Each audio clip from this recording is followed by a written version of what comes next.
5 साल का बच्चा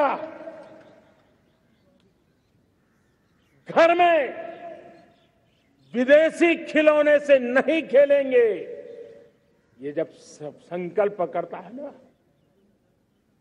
तब आत्मनिर्भर भारत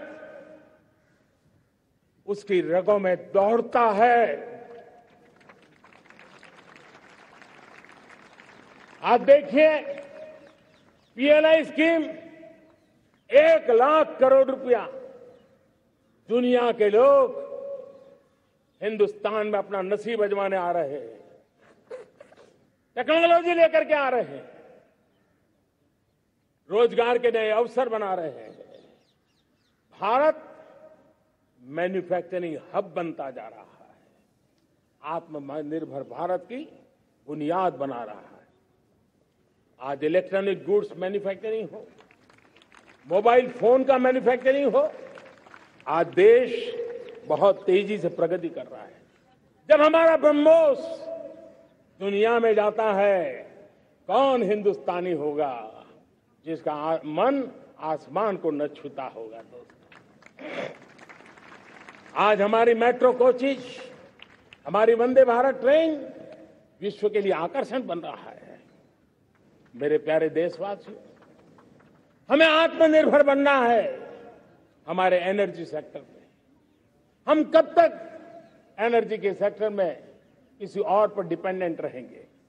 और हमें सोलार का क्षेत्र हो, विंड एनर्जी का क्षेत्र हो, रिन्यूएबल के और भी जो रास्ते हो, मिशन हाइड्रोजन हो, बायोफ्यूल की कोशिश हो, इलेक्ट्रिक व्हीकल पर जाने की बात हो, हमें आत्मनिर्भर बन करके इन व्यवस्थाओं को आगे बढ़ाना होगा।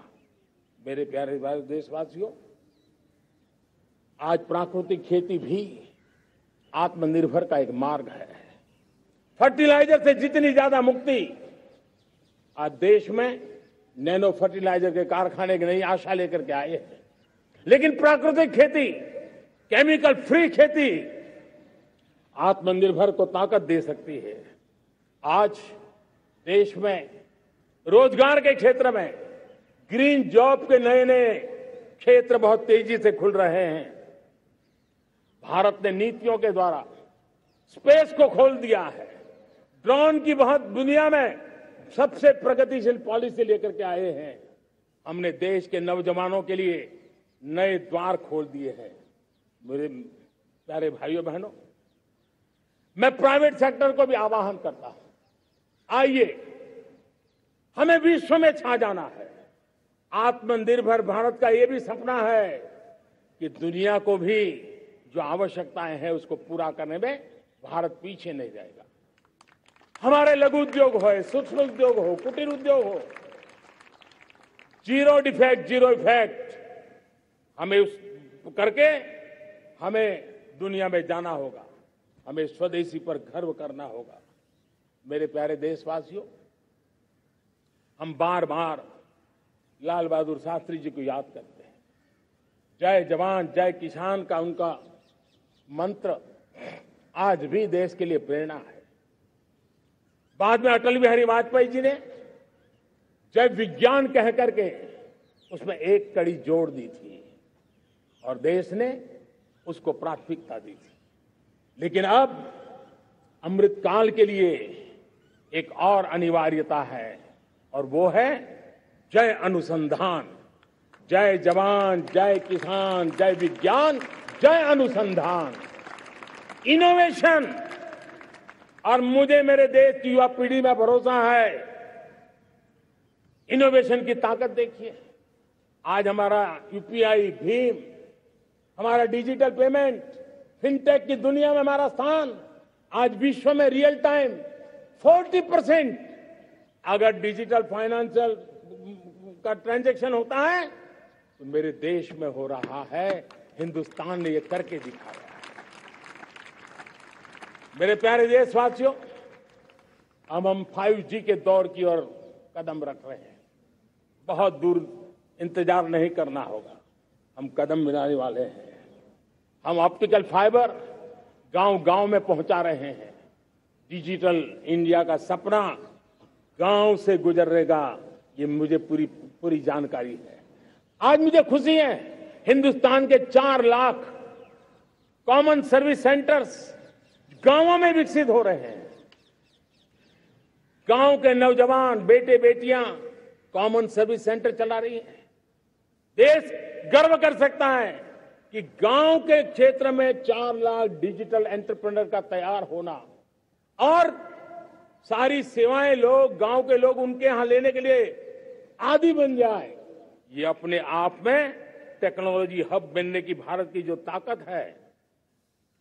मेरे प्यारे देशवासियों, ये जो डिजिटल इंडिया का मूवमेंट है, जो सेमीकंडक्टर की ओर हम कदम मार रहे हैं, 5G की ओर कदम मार रहे हैं, ऑप्टिकल फाइबर का नेटवर्क बिछा रहे हैं, ये सिर्फ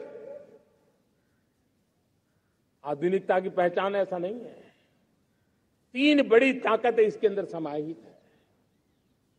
शिक्षा में आमूलचूल क्रांति, ये डिजिटल माध्यम से आने वाली है। स्वास्थ्य सेवाओं में आमूलचूल क्रांति डिजिटल से आने वाली है। कृषि जीवन में भी बहुत बड़ा बदलाव डिजिटल से आने वाला है। एक नया विश्व तैयार हो रहा है। भारत उसे आगे बढ़ाने के लिए, और मैं साफ देख रहा हूं दोस्तों, ये डेकेड मानव जात के लिए डेकेड का समय है, टेक्नोलॉजी का डेकेड है।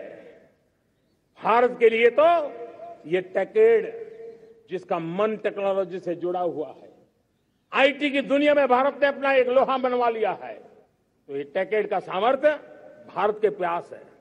हमारा अटल इनोवेशन मिशन, हमारे इंक्यूबेशन सेंटर, हमारे स्टार्टअप एक नया पूरा क्षेत्र का विकास कर रहे हैं।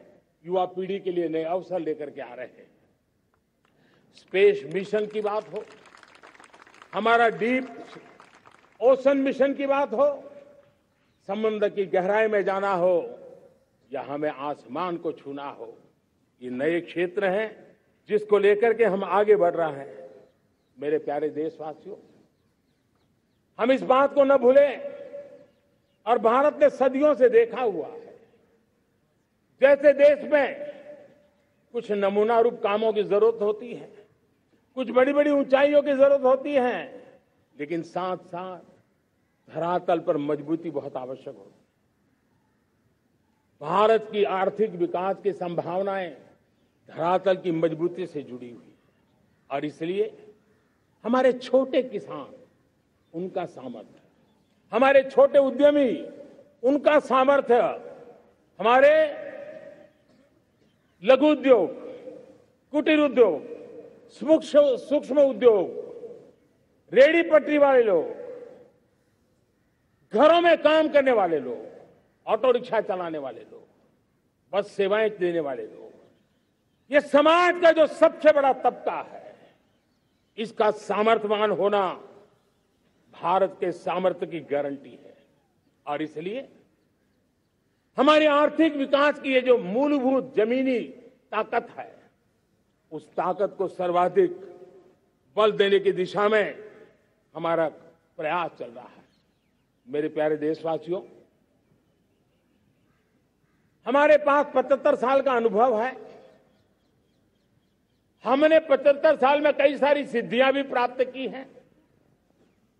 हमने 75 साल के अनुभव में नए सपने भी संजोए हैं, नए संकल्प भी लिए हैं। लेकिन अमृतकाल के लिए हमारे मानव संसाधन का ऑप्टिमम आउटकम कैसे हो, हमारी प्राकृतिक संपदा का ऑप्टिमम आउटकम कैसे हो, इस लक्ष्य को लेकर के हमें चलना है। और तब मैं पिछले कुछ सालों से अनुभव से कहना चाहता हूं, आपने देखा होगा, आज अदालत के अंदर देखिए, हमारी वकील के क्षेत्र में काम करने वाले हमारी नारी शक्ति किस ताकत के साथ नजर आ रही है। आप ग्रामीण क्षेत्र में जनप्रतिनिधि के रूप में देखिए, हमारी नारी शक्ति किस मिजाज से, समर्पित भाव से अपनी गांवों की समस्याओं को सुलझाने में लगी हुई है। आज ज्ञान का क्षेत्र देख लीजिए, विज्ञान का क्षेत्र देख लीजिए, हमारे देश की नारी शक्ति सिरमौर नजर आ रही है। आज हम पुलिस में देखें, हमारी नारी शक्ति लोगों की सुरक्षा की जिम्मेवारी उठा रही है। हम जीवन के हर क्षेत्र में देखें, खेलकूद का मैदान देखें या युद्ध की भूमि देखें, भारत की नारी शक्ति एक नए सामर्थ्य, नए विश्वास के साथ आगे आ रही है।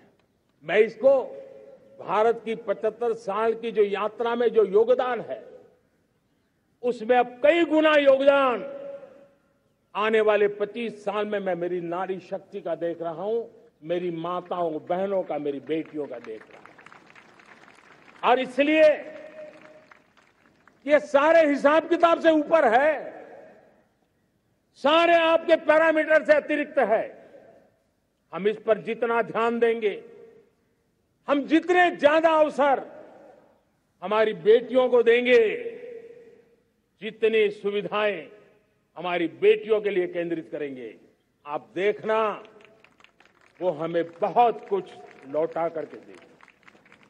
वो देश को इस ऊंचाई पर ले जाएगी। इस अमृत काल में जो सपने पूरे करने में जो मेहनत लगने वाली है, अगर हमारी नारी शक्ति की मेहनत जुड़ जाएगी, व्यापक रूप से जुड़ जाएगी, तो हमारी मेहनत कम होगी, हमारा समय सीमा भी कम हो जाएगी, हमारे सपने और तेजस्वी होंगे, और ओजस्वी होंगे, और दैदीप्यमान होंगे। और इसलिए आइए साथियों, हम जिम्मेवारियों को लेकर आगे बढ़े। मैं आज भारत के संविधान के निर्माताओं का भी धन्यवाद करना चाहता हूं, तो उन्होंने जो हमें फेडरल स्ट्रक्चर दिया है, उसके स्पिरिट को बनाते हुए, उसकी भावनाओं का आदर करते हुए हम कंधे से कंधा मिला करके इस अमृत काल में चलेंगे, तो सपने साकार होकर के रहेंगे। कार्यक्रम भिन्न हो सकते हैं, कार्यशैली भिन्न हो सकती है, लेकिन संकल्प भिन्न नहीं हो सकते। राष्ट्र के लिए सपने भिन्न नहीं हो सकते। आइए हम एक ऐसे युग के अंदर आगे बढ़े। मुझे याद है, जब मैं गुजरात का मुख्यमंत्री था, केंद्र में हमारे विचार की सरकार नहीं थी, लेकिन मेरे गुजरात में हर जगह पे मैं एक ही मंत्र लेके चलता था कि भारत के विकास के लिए गुजरात का विकास, भारत का विकास हम कहीं पर भी हो, हम सबके मन मस्तिष्क में रहना चाहिए। हमारे देश के कई राज्य हैं जिन्होंने देश को आगे बढ़ाने में बहुत भूमिका अदा की है, नेतृत्व किया है, कई क्षेत्रों में उदाहरण काम किए हैं। ये हमारे फेडरलिज्म को ताकत देते हैं। लेकिन आज समय की मांग है कि हमें कोऑपरेटिव फेडरलिज्म के साथ साथ कोऑपरेटिव कॉम्पिटिटिव फेडरलिज्म की जरूरत है। हमें विकास की स्पर्धा की जरूरत है। हर राज्य को लगना चाहिए वो राज्य आगे निकल गया, मैं इतनी मेहनत करूंगा, मैं आगे निकल जाऊंगा। उसने ये 10 अच्छे काम किए हैं, मैं 15 अच्छे काम करके दिखाऊंगा। उसने 3 साल में पूरा किया है, मैं 2 साल में करके दिखाऊंगा। हमारे राज्यों के बीच में, हमारी सर्विस, सरकार की सभी इकाइयों के बीच में वो स्पर्धा का वातावरण चाहिए जो हमें विकास की नई ऊंचाइयों पर ले जाने के लिए प्रयास करे। मेरे प्यारे देशवासियों, इस 25 वर्ष का अमृत काल के लिए जब हम चर्चा करते हैं, तब मैं जानता हूं चुनौतियां अनेक है, मर्यादाएं अनेक है, मुसीबतें भी है, बहुत कुछ है। हम इसको कम नहीं आंकते हैं, रास्ते खोजते हैं, लगातार कोशिश कर रहे हैं। लेकिन 2 विषयों को तो मैं यहां आज चर्चा करना चाहता हूं। चर्चा अनेक विषयों पर हो सकती है, लेकिन मैं अभी समय की सीमा के कारण 2 विषयों पर चर्चा करता हूं। और मैं मानता हूं हमारे इन सारी चुनौतियों को कारण, विकृतियों के कारण, बीमारियों के कारण इस 25 साल का अमृतकाल, उस पर शायद अगर हमने समय रहते नहीं चेते, समय रहते समाधान नहीं किए, तो वो ये विकराल रूप ले सकते हैं। और इसलिए मैं सबकी चर्चा न करते हुए दो पर जरूर चर्चा करना चाहता हूं। एक है भ्रष्टाचार, दूसरा है भाई भतीजावाद, परिवारवाद। भारत जैसे लोकतंत्र में जहां लोग गरीबी से जूझ रहे हैं, जब एक तरफ से देखते हैं, एक तरफ वो लोग हैं जिनके पास रहने के लिए जगह नहीं है, दूसरी पार वो तरह लोग हैं जिनको अपना चोरी किया हुआ माल रखने के लिए जगह नहीं है। ये स्थिति अच्छी नहीं है। और इसलिए हमें भ्रष्टाचार के खिलाफ पूरी ताकत से लड़ना है।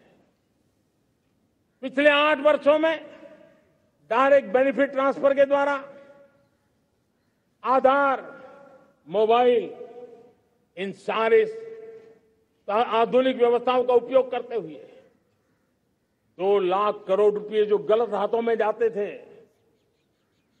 उसको बचा करके देश की भलाई के लिए काम लगाने में हम सफल हुए हैं। जो लोग पिछली सरकारों में बैंकों को लूट लूट करके भाग गए, उनकी संपत्तियां जब्त कर करके वापस लाने की कोशिश कर रहे हैं। कईयों को जेलों में जीने के लिए मजबूर करके रखा हुआ है। हमारी कोशिश है जिन्होंने देश को लूटा है उनको लौटाना पड़े, वो स्थिति हम पैदा करेंगे। भाइयों बहनों, अब भ्रष्टाचार के खिलाफ मैं साफ देख रहा हूं कि हम एक निर्णायक कालखंड में कदम रख रहे हैं। बड़े बड़े चमरबंदी भी बच नहीं पाएंगे। इस मिजाज के साथ भ्रष्टाचार के खिलाफ एक निर्णायक कालखंड में अब हिंदुस्तान कदम रख रहा है। और मैं लाल किले की प्राचीर से बड़ी जिम्मेवारी के साथ कह रहा हूं। और इसलिए भाइयों बहनों, भ्रष्टाचार दीमक की तरह देश को खोखला कर रहा है।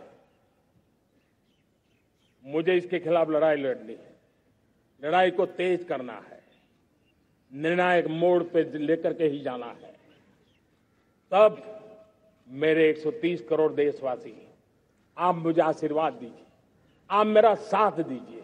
मैं आज आपसे साथ मांगने आया, आपका सहयोग मांगने आया हूं, ताकि मैं इस लड़ाई को लड़ पाऊं, इस लड़ाई को देश जीत पाए और सामान्य नागरिक की जिंदगी भ्रष्टाचार ने तबाह करके रखी हुई है। मैं मेरे इन सामान्य नागरिक की जिंदगी को फिर से शान बान शान के लिए जीने के लिए रास्ता बनाना चाहता हूं। और इसलिए मेरे प्यारे देशवासियों, ये चिंता का विषय है कि आज देश में भ्रष्टाचार के प्रति नफरत तो दिखती है, व्यक्त भी होती है, लेकिन कभी कभी भ्रष्टाचारियों के प्रति उदारता बरती जाती है। किसी भी देश में ये शोभा नहीं देगा। और कई लोग तो इतनी बेशर्मी तक चले जाते हैं कि कोर्ट में सजा हो चुकी हो, भ्रष्टाचारी सिद्ध हो चुका हो, जेल जाना तय हो चुका हो, जेल गुजार रहे हो, उसके बावजूद भी उनका महिमा मंडन करने में लगे रहते हैं, उनकी शान शौकत में लगे रहते हैं, उनकी प्रतिष्ठा बनाने में लगे रहते हैं। अगर जब तक समाज में गंदगी के प्रति नफरत नहीं होती है, स्वच्छता की चेतना जगती नहीं है। जब तक भ्रष्टाचार और भ्रष्टाचारी के प्रति नफरत का भाव पैदा नहीं होता है, सामाजिक रूप से उसको नीचा देखने के लिए मजबूर नहीं करते, तब तक एक मानसिकता खत्म होने वाली नहीं है। और इसलिए भ्रष्टाचार के प्रति भी और भ्रष्टाचारियों के प्रति भी हमें बहुत जागरूक होने की जरूरत है। दूसरी एक चर्चा मैं करना चाहता हूं, भाई भतीजावाद। और जब मैं भाई भतीजावाद, परिवारवाद की बात करता हूं तो लोगों को लगता है मैं सिर्फ राजनीतिक क्षेत्र की बात करता हूं। जी नहीं, दुर्भाग्य से राजनीतिक क्षेत्र की उस बुराई ने हिंदुस्तान की हर संस्थाओं में परिवारवाद को पोषित कर दिया है। परिवारवाद हमारी अनेक संस्थाओं को अपने में लपेटे हुए है और उसके कारण मेरे देश की टैलेंट को नुकसान होता है, मेरे देश के सामर्थ्य को नुकसान होता है। जिनके पास अवसर की संभावनाएं हैं वो परिवारवाद, भाई भतीजे के बाद बाहर रह जाता है। भ्रष्टाचार का भी कारण ये भी एक बन जाता है ताकि उसका कोई भाई भतीजे के कार्य आसरा नहीं है तो लगता है चलो भाई कहीं से खरीद करके के जगह बना लूं। इस परिवारवाद से, भाई भतीजावाद से हमें हर संस्थाओं में एक नफरत पैदा करनी पड़ी होगी, जागरूकता पैदा करनी होगी, तब हम हमारी संस्थाओं को बचा पाएंगे। संस्थाओं के उज्जवल भविष्य के लिए बहुत आवश्यक है। उसी प्रकार से राजनीति में भी परिवारवाद ने देश के सामर्थ्य को सबसे सारा अन्याय किया है। परिवारवादी राजनीति परिवार की भलाई के लिए होती है, उसको देश की भलाई से कोई लेना देना नहीं होता है। और इसलिए लाल किले की प्राचीर से तिरंगे झंडे के आन बान शान के नीचे भारत के संविधान का स्मरण करते हुए मैं देशवासियों को खुले मन से कहना चाहता हूं, आइए हिंदुस्तान के राजनीति के शुद्धिकरण के लिए भी, हिंदुस्तान की सभी संस्थाओं के शुद्धिकरण के लिए भी हमें देश को इस परिवारवादी मानसिकता से मुक्ति दिला करके योग्यता के आधार पर देश को आगे ले जाने की ओर बढ़ना होगा। यह अनिवार्यता है, वरना हर किसी का मन कुंठित रहता है कि मैं उसके लिए योग्य था, मुझे नहीं मिला क्योंकि मेरा कोई चाचा, मामा, पिता, दादा, दादी, नाना, नानी कोई वहां थे नहीं। ये मनस्थिति किसी भी देश के लिए अच्छी नहीं। मेरे देश के नौजवानों, मैं आपके उज्जवल भविष्य के लिए, आपके सपनों के लिए मैं भाई भतीजावाद के खिलाफ लड़ाई में आपका साथ चाहता हूं। परिवारवादी राजनीति के खिलाफ लड़ाई में मैं आपका साथ चाहता हूं। ये संवैधानिक जिम्मेवारी मानता हूं मैं, ये लोकतंत्र की जिम्मेवारी मानता हूं मैं, ये लाल किले के प्राचीर से कही गई बात की ताकत में मानता हूं और इसलिए मैं आज आपका अवसर चाहता हूं। हमने देखा पिछले दिनों खेलों में, ऐसा तो नहीं है कि देश के पास पहले प्रतिभाएं नहीं रही होंगी, ऐसा तो नहीं है कि खेलकूद की दुनिया में हिंदुस्तान के नौजवान, हमारे बेटे बेटियां कुछ कर नहीं सकते, लेकिन सिलेक्शन भाई भतीजेवाद की चैनल से गुजरते थे और उसके कारण वो खेल के मैदान तक, उस देश तक तो पहुंच जाते थे। जीत हार से उन्हें लेना देना नहीं था, लेकिन जब ट्रांसपेरेंसी आई, योग्यता के आधार पर खिलाड़ियों का चयन होने लगा, पूर्ण पारदर्शिता से खेल के मैदान में सामर्थ्य का सम्मान होने लगा, आज देखिए दुनिया में खेल के मैदान में भारत का तिरंगा फहरता है, भारत का राष्ट्रगान गाया जाता है, गर्व होता है और परिवारवाद से मुक्ति होती है, भाई भतीजावाद से मुक्ति होती है, तो ये नतीजे आते हैं। मेरे प्यारे देशवासियों, ये ठीक है, चुनौतियां बहुत हैं। अगर इस देश के सामने करोड़ों संकट है तो करोड़ों समाधान भी है और मेरा 130 करोड़ देशवासियों पर भरोसा है। 130 करोड़ देशवासी निर्धारित लक्ष्य के साथ, संकल्प के प्रति समर्पण के साथ, जब 130 करोड़ देशवासी एक कदम आगे रखते हैं ना, तो हिंदुस्तान 130 करोड़ कदम आगे बढ़ जाता है। इस सामर्थ्य को लेकर के हमने आगे बढ़ना है। इस अमृत काल में, जब ये अमृत काल की पहली बेला है, पहली प्रभात है, हमें आने वाले 25 साल को एक पल भी भूलना नहीं है। एक एक दिन, समय का प्रत्येक क्षण, जीवन का प्रत्येक कण मातृभूमि के लिए जीना और तभी आजादी के दीवानों को हमारी सच्ची श्रद्धांजलि होगी। तभी 75 साल तक देश को यहां तक पहुंचाने में जिन जिन लोगों ने योगदान किया, उनका पुण्य स्मरण हमें काम आएगा। मैं देशवासियों से आग्रह करते हुए, नई संभावनाओं को संजोते हुए, नए संकल्पों को पार करते हुए, आगे बढ़ने का विश्वास लेकर के आज अमृत काल का आरंभ करते हैं। आजादी का अमृत महोत्सव अब अमृत काल की दिशा में पलट चुका है, आगे बढ़ चुका है। तब इस अमृत काल में सबका प्रयास अनिवार्य है। सबका प्रयास ही परिणाम लाने वाला है। टीम इंडिया की भावना ही देश को आगे बढ़ने वाली है। 130 करोड़ देशवासियों की ये टीम इंडिया एक टीम के रूप में आगे बढ़ करके सारे सपनों को साकार करेंगी। इसी पूरे विश्वास के साथ मेरे साथ बोलिए, जय हिंद, जय हिंद, जय हिंद। भारत माता की, भारत माता की, भारत माता की। वंदे वंदे वंदे। बहुत बहुत धन्यवाद।